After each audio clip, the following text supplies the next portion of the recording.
এই যে এত চুরি, ছিনতাই, ডাকাতি, দুর্নীতি, চাঁদাবাজি, এই সব কিছুতে তো আমরা অনেক আগে থেকে টপ, এবং আগামীতে এই মুহূর্তে দরকার মুক্তাদিরের সরকার, এই মুহূর্তে দরকার মুক্তাদিরের সরকার।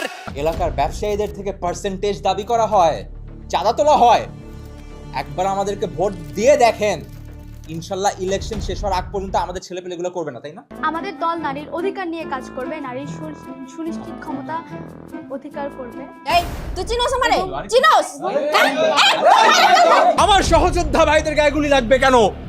দেশ নিরাপত্তাহীনতায় ভুগবে কেন? আগামীকালকে আমরা দলবদ্ধভাবে বাংলাদেশে একটা সুন্দর ড্রোন শো উদযাপন করব। আর কোনো মা যেন তার সন্তান না হারায়। আমরা কালকে স্কাইলাইনে যাব, আর সহ্য করব না। কালকে আতিফ আসলামের কনসার্ট হবে। ভাই, বর্তমানে আমাদের দেশের নিরাপত্তার যে পরিস্থিতি, এ নিয়ে আপনাদের পদক্ষেপ কি? দেখেন, ওটা নিয়ে আমি আসলে কথা বলতে চাই না। আমি কথা বলতে চাই পেঁয়াজের যেই দাম রাতারাতি বেড়ে গেল, এটা কি ঠিক? এটা তো ঠিক না। এটা নিয়ে আপনারা কোনো কথা কিন্তু বলেন না। আগেও বলেছি, এখনো বলবো, আগামী মাসে ইলেকশন হবেই। ওটাই তো বললাম, আমি এটাই বলছি, ইলেকশন হবে। ও আচ্ছা, ইলেকশন এই দেশের স্বার্থে, জাতির স্বার্থে একটা বার আমাদেরকে বিশ্বাস করে ভোট দিয়ে দেখেন একবার। এই ভোট আমরা আপনার মতো মানুষরাই কিন্তু 52 চেতনার বিরোধী। এই যে মেয়েটা, এটা 71 বিরোধী। ওরা জুলাইয়ের চেতনা বিরোধী, উনি অগস্টের চেতনা বিরোধী। এই যে আপনি কোথায় যাচ্ছেন? আপনি তো 24-এর চেতনা বিরোধী। আমাদের কত সহযোদ্ধা, তাদেরকে আমরা হারিয়ে ফেলেছি। কত মা তাদের সন্তান হারিয়ে তাদের বুক খালি হয়ে গিয়েছে, বলতে পারবো না।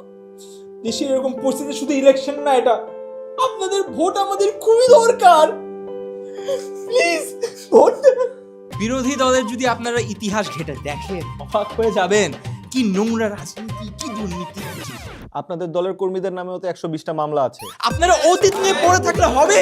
আমরা কি আগাবো না? সারাক্ষণ অতীত নিয়ে পড়ে, এই জন্য বাংলাদেশ আগাইতে পারে না। উনি আমাদের দলের নেতা নন, উনি অধিনায়ক, উনি ইউটিউবের জনক, উনি এই দেশের সবচাইতে সুচরিত্রবান পুরুষ। যাই হোক, আমরা আবার ইয়াতে আসি। ভাই সব কেউ দেশের নিরাপত্তার কথা চিন্তা করে আমরা 3টা খুব গুরুত্বপূর্ণ ডিসিশন নিয়েছি। প্রথমে হচ্ছে আমরা এই ইসিবি চত্বরের নাম শেষ করে মুক্তাদি চত্বর রাখবো, কারণ মানুষ এটাই চাচ্ছিল। এরপর আমরা আন্তর্জাতিক মুক্তাদির এয়ারপোর্ট নাম এটা রেখেছি, এটাতে মানুষ তাহলে আমাদের ইন্টারন্যাশনাল এক্সপোজার পাবে। এবং তৃতীয়ত, নিরাপত্তার জন্য সবচেয়ে ইম্পর্টেন্ট, পুলিশের কাপড়ের রং চেঞ্জ এবং পিঙ্ক কালারের হাফ প্যান্ট, যাতে পুলিশ ভালো পারফর্ম করে। এই দলের সাথে আমার আর কোনো সম্পৃক্ততা নেই, আমাকে ক্ষমা করবেন। আমি আবার দলে ফিরে এসেছি, এখন থেকে এই দলে আমার সঙ্গে। এই নিয়মগুলোর জন্য আপনারা কি করছেন? দেখেন, নিরাপদ সড়কের থেকে বড় কথা হচ্ছে বাজারে যে আলুগুলো আসছে, এগুলো তো ডেনমার্কের আলু। বাক্সের উপর কিন্তু আলুর দাম নেই, এগুলো একটু আপনারা নিশ্চিত করবেন দামটা যাতে লেখা থাকে। আলু না, মানে আলু কেন আপনারা কম দেন? আজ আপনাদের সামনে আহ্বান জানাতে চাচ্ছি, বাংলাদেশ যুব সমাজ কল্যাণ সমিতির সহসভাপতি, সর্বকনিষ্ঠ অধিনায়ক, যুগ্ম আহ্বায়ক এবং ভারপ্রাপ্ত সমন্বয়ক সঞ্চালন কমিটির নির্বাহী।